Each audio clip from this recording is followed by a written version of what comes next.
you can make your Raiden busted, even in Natlan, and I will tell you in the next 30 seconds how. The Raiden Shogun is an F2P friendly Electro all-in-one that can be hypercarry, driver, off-field unit and team battery. Her skill amplifies the team's burst damage and supports on-field with damage, electro application and energy. So cast it first. Raiden's burst is 80% of her damage and restores team energy. Always make sure to finish it first. For 17% more DPS, use this. Raiden has her own tailor-made gear, but since her debut, she got a lot of new incredible spender and F2P options. Her most popular teams are Double Hydro, Chef XL, Raiden, Hyper Chef, Raidham, Hyper Bloom and Rational. But wait, does that mean Raiden is still busted in Natlan? Not yet, but don't worry, we will get to the bottom of it in this video. My name is Nearstar Impact, let's begin. Raiden Shogun's normal attacks are aesthetically pleasing indeed, but as pretty as they are, they don't really contribute to her damage. Don't level them, just ignore them. Her elemental skill, Transcendence Baleful Omen, is a low damage utility skill consisting of a skill damage part and coordinated attacks that assists your current character on the field. Every type of attack she or her team does can trigger it. The attack is so wide and frequent that it opened up her playstyle as a Dendro trigger. It is a great source of particles on par with Fischl, and on top it boosts your whole team's ultimate damage. The higher the energy cost, the more damage they get. Let me show you an example. If you have Kujosawa on your team who has a burst energy cost of 80, she will get a 24% damage buff to her burst from Raiden. And Raiden can even buff her own burst with this elemental skill. This table shows you the strength of the buff you can expect per energy cost. For everyone's benefit, cast the skill at the very beginning of the fight. It has a 25-second duration and only 10 seconds cooldown. Raiden's skill though has a big caveat. You have to actually deal damage to trigger it. So when you meet shielded enemies, for example, you might not get your energy back in full.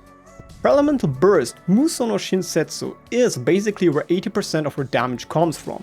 Her polearm is now switched to a sword that she withdraws from the depths of her chest. A medieval pro gamer move, so to speak. The burst has two different damaging parts.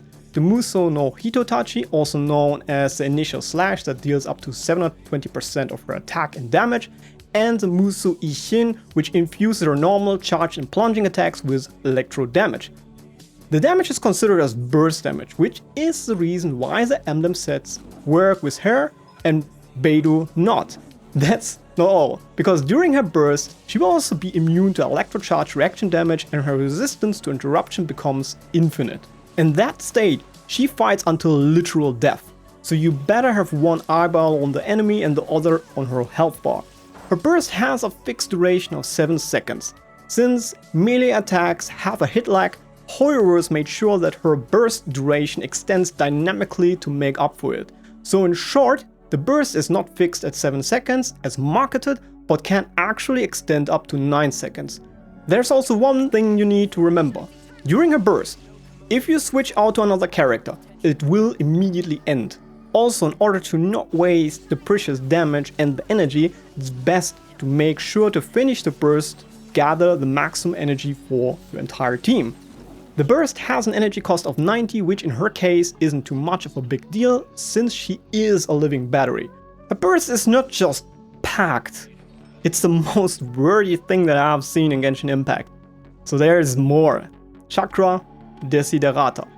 With this, you can gain up to 60 stacks displayed as a violet circle behind your character.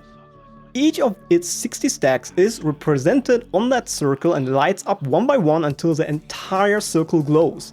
You can at C0 get about 50 of these, and you better get them, as they make up literally half of her damage. So don't burst without stacking first. Okay, how do you get them? Well, you gain these stacks by using all your team's bursts before using Raiden's. The more expensive the burst, the more stacks you get. For example, with an 80 energy cost, you can get 16 resolve stacks. So if your team has like 80, 60, 60, 40 out of that 60 resolve stacks you can actually get. And yeah, Raiden's burst itself doesn't count towards the stacks at all. However, the A1 passive will get you a little bit up from 40 to 46 stacks. It works by granting resolve stacks when any of your characters on the field gain an energy particle and has a cooldown of 3 seconds. But even if you pull all the stops with triple 80 energy cost, you can still only get 54 max out of 60 stacks at C0. Only at C1 you can get them all, which isn't worth it by itself. With Raiden, the name of the game is energy restoration. That thing makes our Raiden Raiden. After you do the initial slash, she will generate a flat amount of energy when you use her sword stance Muso no Ichin for up to 5 times.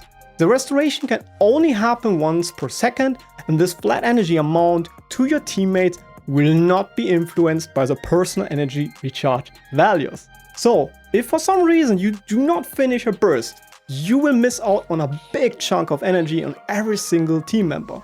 If you only do the initial slash, you get out empty-handed. So remember that. As a baseline, she will restore for a full burst 12.5 energy for herself and for each of her teammates.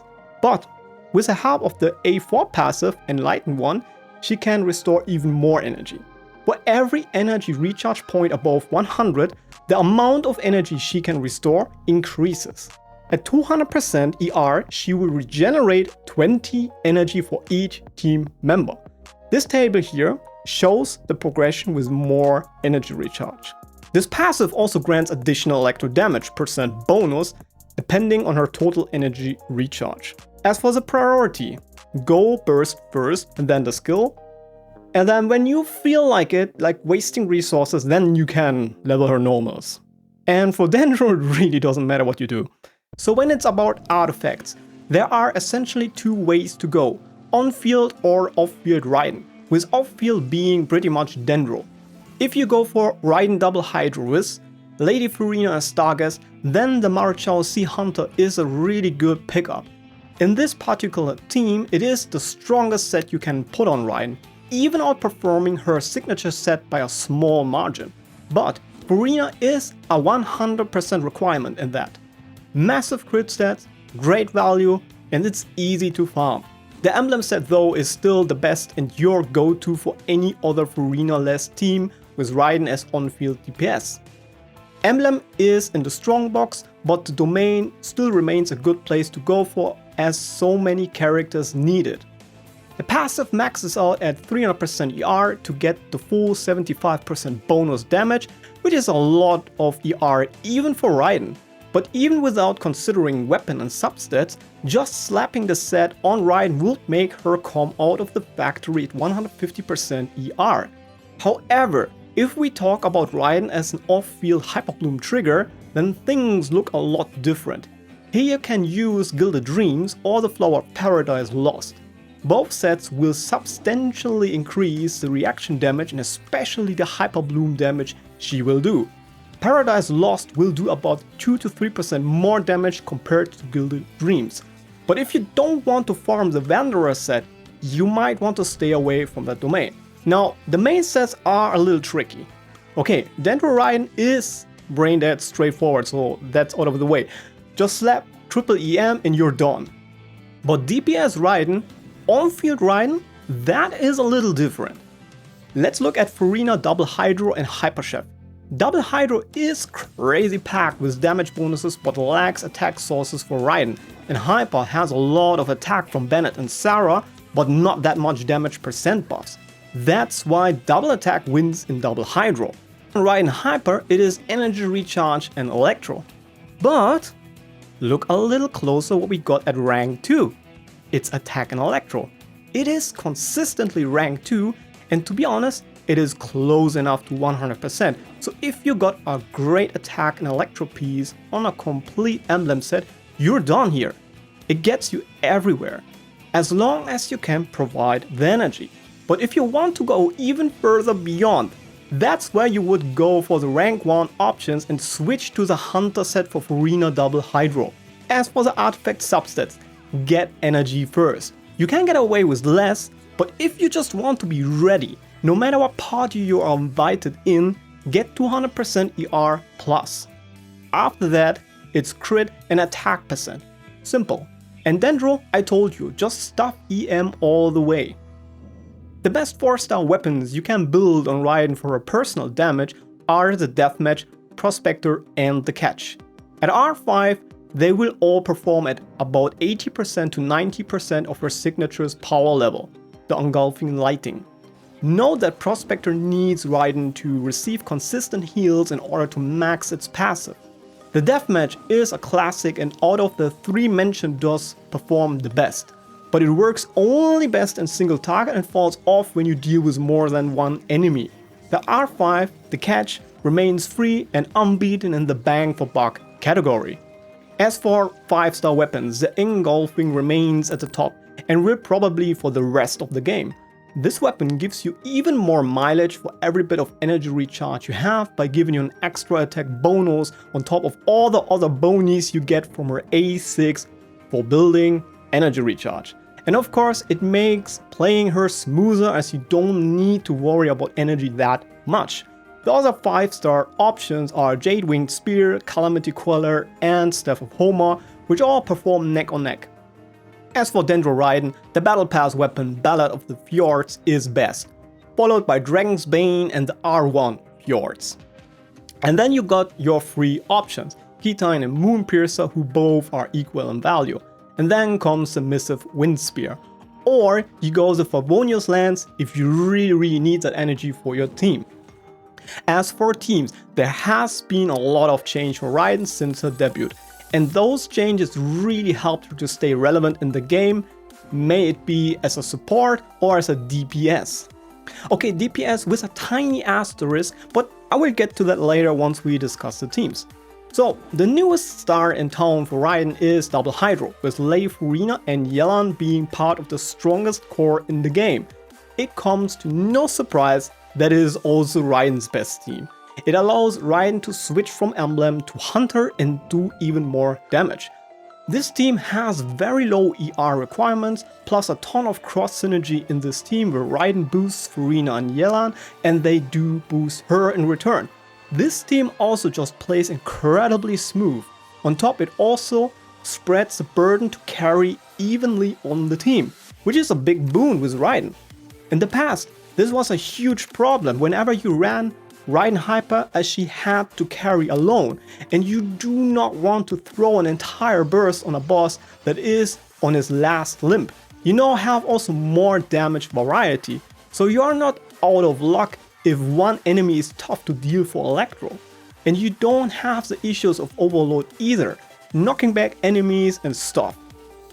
Of course, in this team, Furina is mandatory, no discussion. But Yelan, you could actually swap out for Xingqiu and still do well and get some extra protection for Raiden against getting one-tapped.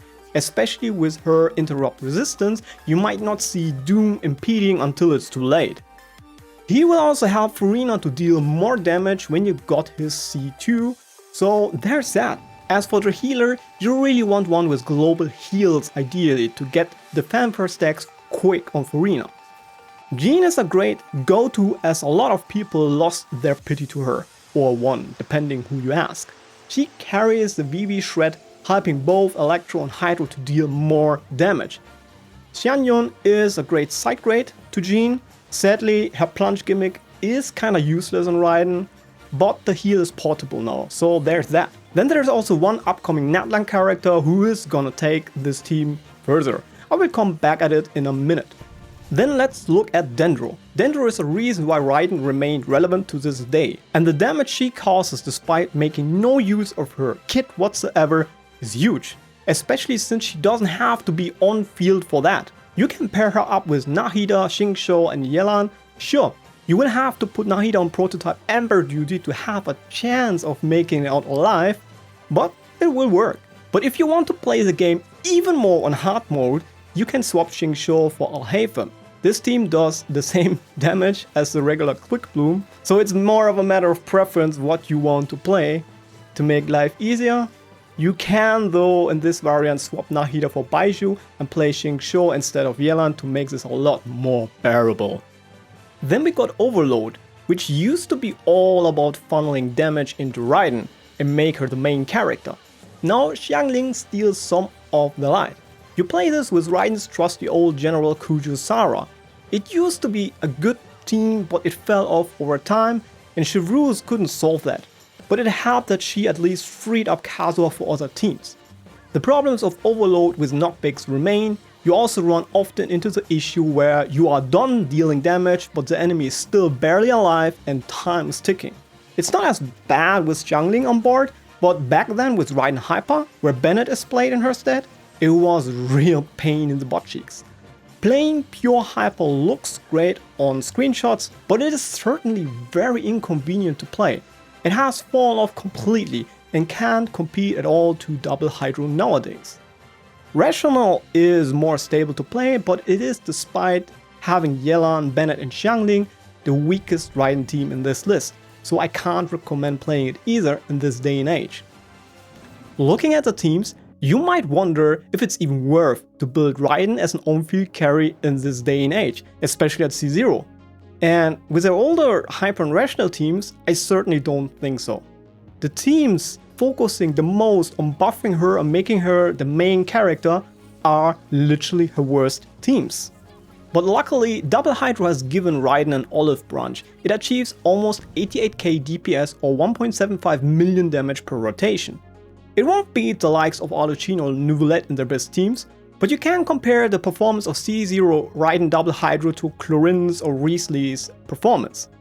But as said, Raiden Double Hydro just plays exceptionally well, and while Raiden looks here equal to Clorin in DPS, we must not forget that Raiden can take a punch to her face and still have a plan, but Clorin will get messed up. 1 or 2 staggers and boom, she can forget about reaching those sheet numbers. On the other hand, in that particular Double Hydro team, Raiden isn't even doing the most damage. She is on par with the off-field DPSs of the team, which makes Raiden more of a driver with damage rather than an actual main DPS. You still have to build her though for damage if you want the team to perform, but she isn't the MC anymore. But in the end, does it really matter if Raiden does only 30% of the team damage and not half or 60%? The team still works really well, plays very smooth and is brain dead easy compared to Clorin, so there's that. Now we have Xilonen on the horizon. She will be a decent upgrade to Raiden Double Hydro. You can put her in place of Jean and boost the team to almost 2 million damage per rotation, which is a 15% damage increase. And since a lot of you guys are going to pull for her anyways, this is going to be one more nice option to play her. So yeah, even at C0, a DPS Raiden managed to make it into the Natlan era. Cool stuff. But what about Raiden's famous C2R1? 2 years ago, you were the king of the hill, a legend sacrificing all your mortal possessions for the one true Booba Sword lady. You could smash anything and any content, but now, sure, you still smash everything with her. Definitely more than a C0 Raiden could. But time doesn't stand still, and the same investment on other units just will carry further. That's the truth, as you can see with the current goats of the game. The distance between them doesn't shrink with cons, it actually even widens. At C2R1 is the point where she actually only catches up with them at C0. So if you intend to go into her cons, be aware of that. Don't get me wrong, I got myself a C3 Raiden with her weapon back at the time, and I still go and clear everything with her. And I'm pretty sure I'm still going to smash with her in SNES Naya. I love her, but this stuff is expensive, and you need to know what you get for it. Now, as mentioned, Raiden's constellations have lost value over the years, and from an objective perspective, I can't recommend pulling for them. However, if you're still hellbound on upgrading her, consider the following steps first. Double Hydro is her strongest team and will stay that way for a while to come. Upgrading your Furina to C2 or C3 and getting her weapon will be certainly a bigger and better investment and increase to the team's damage, followed by Yelan C2 and her weapon. Making that core stronger is great, as you can also use it elsewhere too. Then when you move on to Raiden, consider pulling her weapon first. It will make the gameplay a lot more smooth and be a higher damage increase than going for that C1. And its value is still pretty high, as it is a great weapon on so many units, not just Raiden. Then finally, once you have done the other stuff, then you can go back to Raiden and go for a C2. So, alright, to the cons now, what do they actually do? The C1 will make sure that Raiden has the Desiderata stacks full when it's her turn. Well, let's say it makes it a lot easier. 5 to 10% more damage. Constellation 2 is her infamous 60% defense ignore, which is a 54% damage increase over C0. Hot shit back then, and nowadays it keeps her in line with more modern strong Fontaine and Natlan units at C0. C3 gives 3 levels to her burst. You are now looking at 78% increase from C0. C4 amounts to a 30% attack buff for 10 seconds, which kicks in after her first burst and completely excludes Raiden herself. And at C5 you get 3 points to her skill, also pretty uninteresting. C6 will reduce the elemental burst cooldowns of all team members except herself by 1 second when they hit opponents. Not worth either. So C2 or C3 are the best points to stop. Beyond that is just for bragging rights.